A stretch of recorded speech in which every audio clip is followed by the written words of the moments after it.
The First World War was a catastrophe. It left millions dead and nations in ruins. Germany in particular suffered. The Treaty of Versailles, signed in 1919, blamed Germany for the war. It imposed harsh penalties. Germany lost land, had to pay huge reparations, and its military was severely restricted. This created resentment and instability in Germany. The German people felt humiliated and economically crippled. The 1920s saw a brief period of recovery. However, the Great Depression in the 1930s plunged the world into economic turmoil. Millions lost their jobs and hope. This desperation made extremist ideologies more appealing. People were looking for someone to blame, someone to offer solutions no matter how extreme. In Germany, a charismatic leader emerged: Adolf Hitler. Hitler and his Nazi party exploited the widespread anger and economic hardship. They offered scapegoats, Jews, communists, and other minorities. They promised to restore Germany to its former glory. Hitler's message resonated with many Germans who were desperate for change and a strong leader.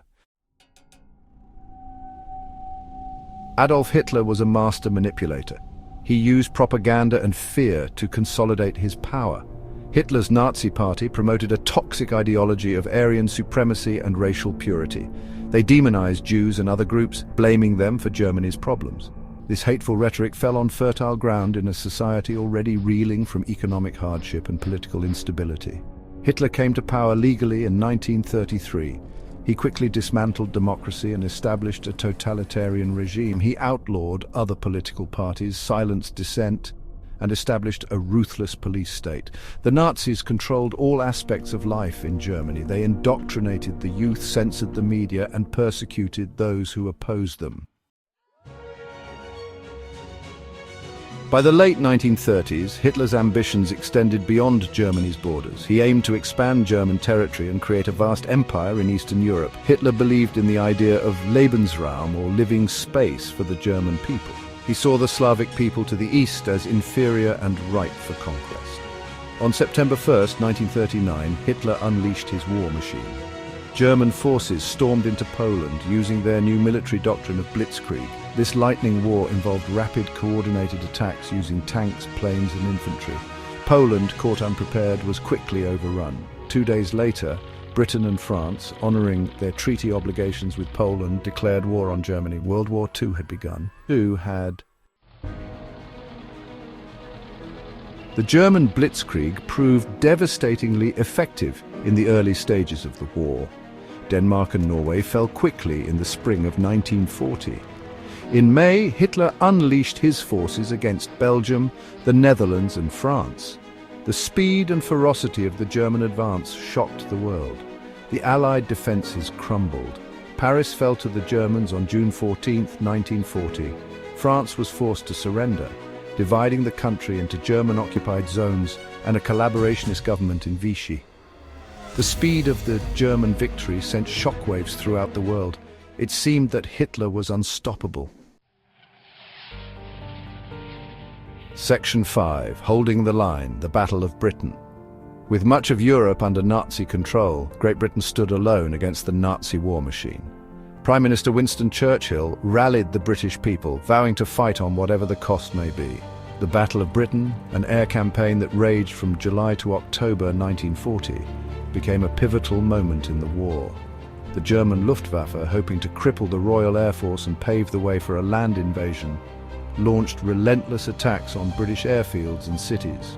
The Blitz, as it came to be known, rained bombs on London and other cities, causing widespread destruction and civilian casualties. However, the RAF, aided by their iconic Spitfire and Hurricane fighter planes, fought back with skill and determination.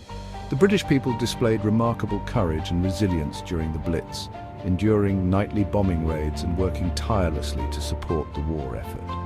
The Battle of Britain was a turning point.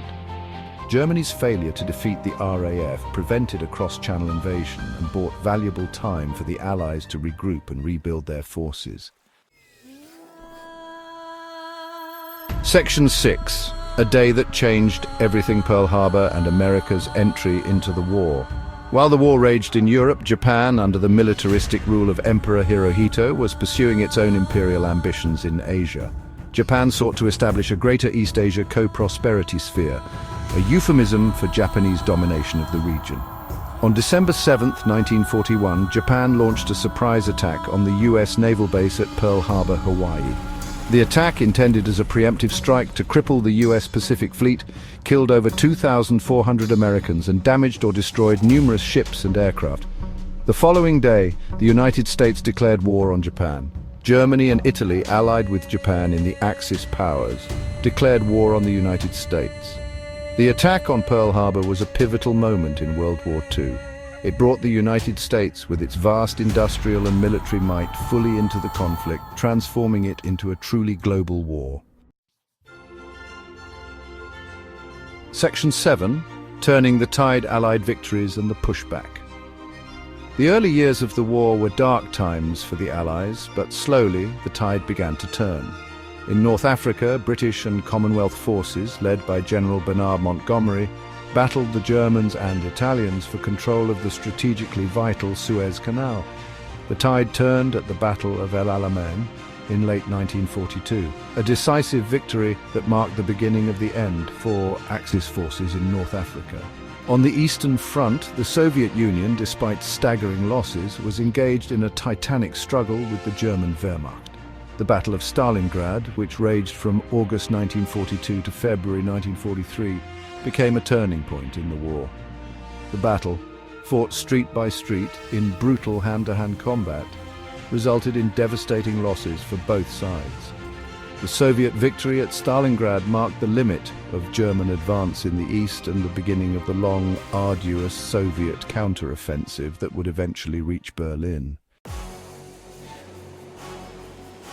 Section 8, D-Day, landing in Normandy and the liberation of France. By 1944, the tide of the war had definitively turned against the Axis powers. The Allies, bolstered by American industrial might and Soviet resilience, were on the offensive. On June 6, 1944, known as D-Day, Allied forces launched a massive amphibious assault on the beaches of Normandy, France.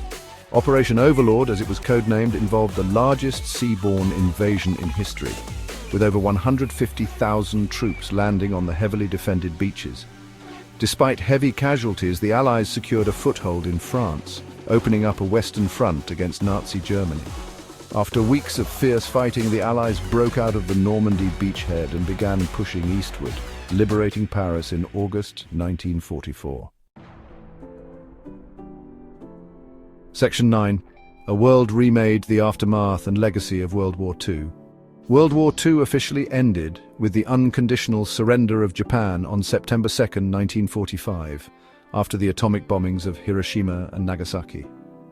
The war had left an unimaginable scar on the world. It was the deadliest conflict in human history, with an estimated 70 to 85 million people killed, including millions of civilians. The war had profound consequences that continue to shape the world today. The war led to the rise of the United States and the Soviet Union as superpowers, setting the stage for the Cold War that would dominate global politics for decades. The horrors of the Holocaust, the systematic genocide of 6 million Jews by the Nazi regime, led to a global reckoning with the evils of racism and intolerance. The war spurred technological advancements in aviation, medicine, and nuclear technology, ushering in the atomic age and its attendant anxieties. In the aftermath of the war, international organizations like the United Nations were formed in the hope of preventing such global conflicts in the future. World War II was a global cataclysm that reshaped the world. It is a stark reminder of the human capacity for both unimaginable cruelty and extraordinary courage.